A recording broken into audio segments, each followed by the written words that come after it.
ব্রাহ্মণবাড়িয়ার সরাইল উপজেলার শাহবাজপুর হাবুলিপাড়া এলাকায় মসজিদের দোতলা থেকে ৯ বছর বয়সী এক শিশুর বিবস্ত্র ও রক্তাক্ত মরদেহ উদ্ধারে এলাকায় নেমে এসেছে শোক এবং ক্ষোভের ছায়া।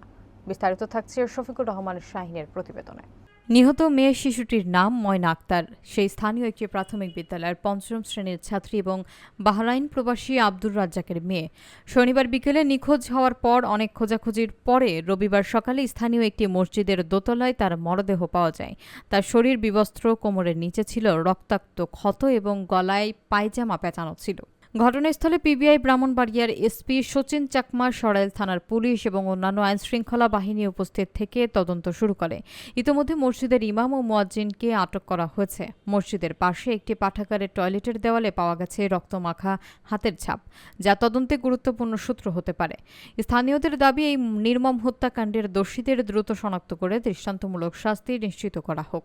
ময়নাতদন্ত শেষে শিশুটির মরদেহ পারিবারিক কবরস্থানে দাফন করা হয়। প্রাথমিকভাবে ধারণা করতেছি যে এটারে কেউ দুষ্টকারী নিয়ে দর্শনের আলামত আমরা দেখছি কিছু, মনে হয় এরকম কিছু হয়েছে।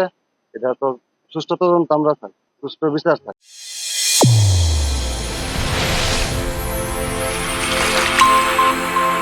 চ্যানেল A1 হৃদয়ের স্পন্দন।